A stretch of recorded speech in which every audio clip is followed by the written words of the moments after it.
Bueno, vamos a empezar con una respuesta que ha puesto Richard Acuña en X, en ex Twitter.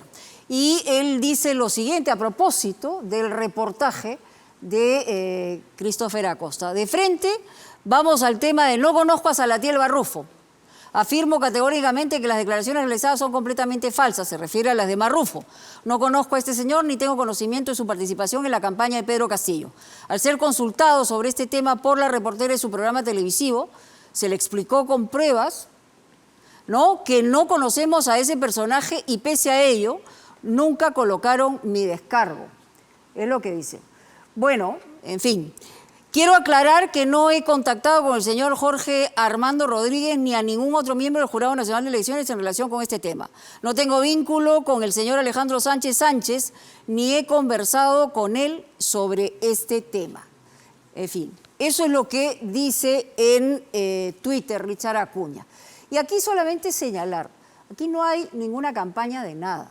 La información a la que se accede, en el tiempo en el que se accede, tiene una estructura de investigación que se llega hasta las últimas consecuencias. Aquí hay una declaración oficial del señor Marrufo que ha dado en su condición de colaborador eficaz.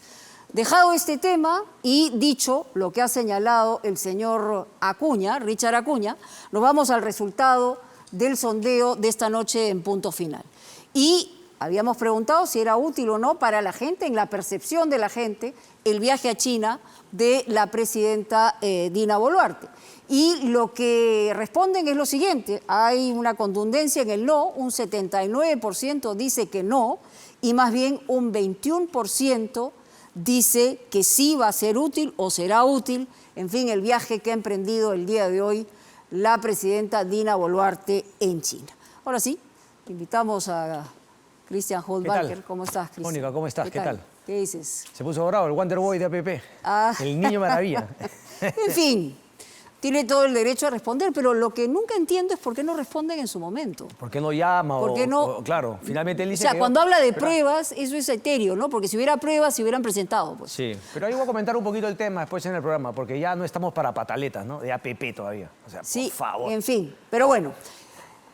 Varias cosas, ¿no? O sea, en los escenarios del 2026 o 25 o lo que fuere, son bien complicados. Carlos Meléndez, yo lo escuchaba atentamente y efectivamente la gente que va a votar lo hace en el momento de la votación de una manera visceral, con indignación, con rabia, y no encontramos el camino. Sí, y peor aún con, digamos, ¿no?, las reformas o no contrarreformas que se han dado en este último Congreso de la República, que seguramente va a generar, hay una columna interesante en la República, ¿no? Porque eso que ya era de por sí un régimen híbrido entre presidencialista y parlamentarista, más presidencialista, definitivamente se ha ido deteriorando y queda claro que ahora somos más parlamentaristas, igual siendo un régimen híbrido, de facto que, bueno, ya no tanto de facto porque también se han ido dando esas reformas que inclinan la cancha a favor del Congreso. Lo que parecen no darse cuenta es que las fuerzas que están en el Congreso, que muchas o casi todas quieren llegar a la presidencia, si es que la alcanzan, van a estar en la misma situación, porque lo más probable es que, como están dadas las reglas de juego, nadie puede obtener una mayoría en la primera vuelta. Yo te decía, es un uso verbal el de facto, porque al otro lado encuentran debilidad en el sentido siguiente. Aquí,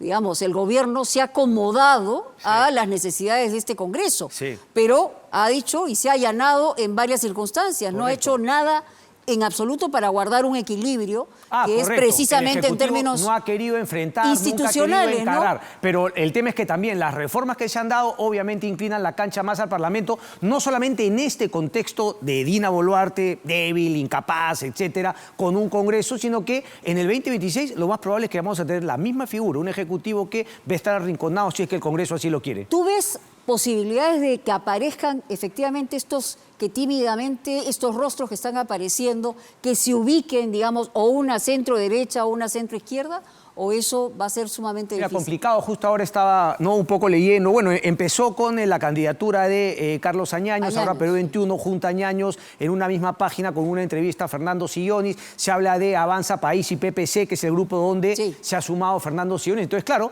un poco el mensaje de ellos dos al menos es que, o sea, si no vas con frente, estás yendo de costado y lo más probable es que de costado no llegues a ningún lado. Así que la necesidad justamente de armar un frente, vamos a ver si es que hay ese tema, porque se vaya tan polarizado, ya sea en un lado o de otro, pues las consecuencias van a ser nefastas, como te digo, no solamente para no ganar la presidencial, sino que el Congreso va a ser, ¿no?, un grupo, ¿no?, de minúsculos grupos de poder con intereses seguramente personales que nunca van a poner por delante leyes o proyectos para el bien del país. Muy bien, muchísimas gracias. Nosotros ponemos punto final. Adelante contigo.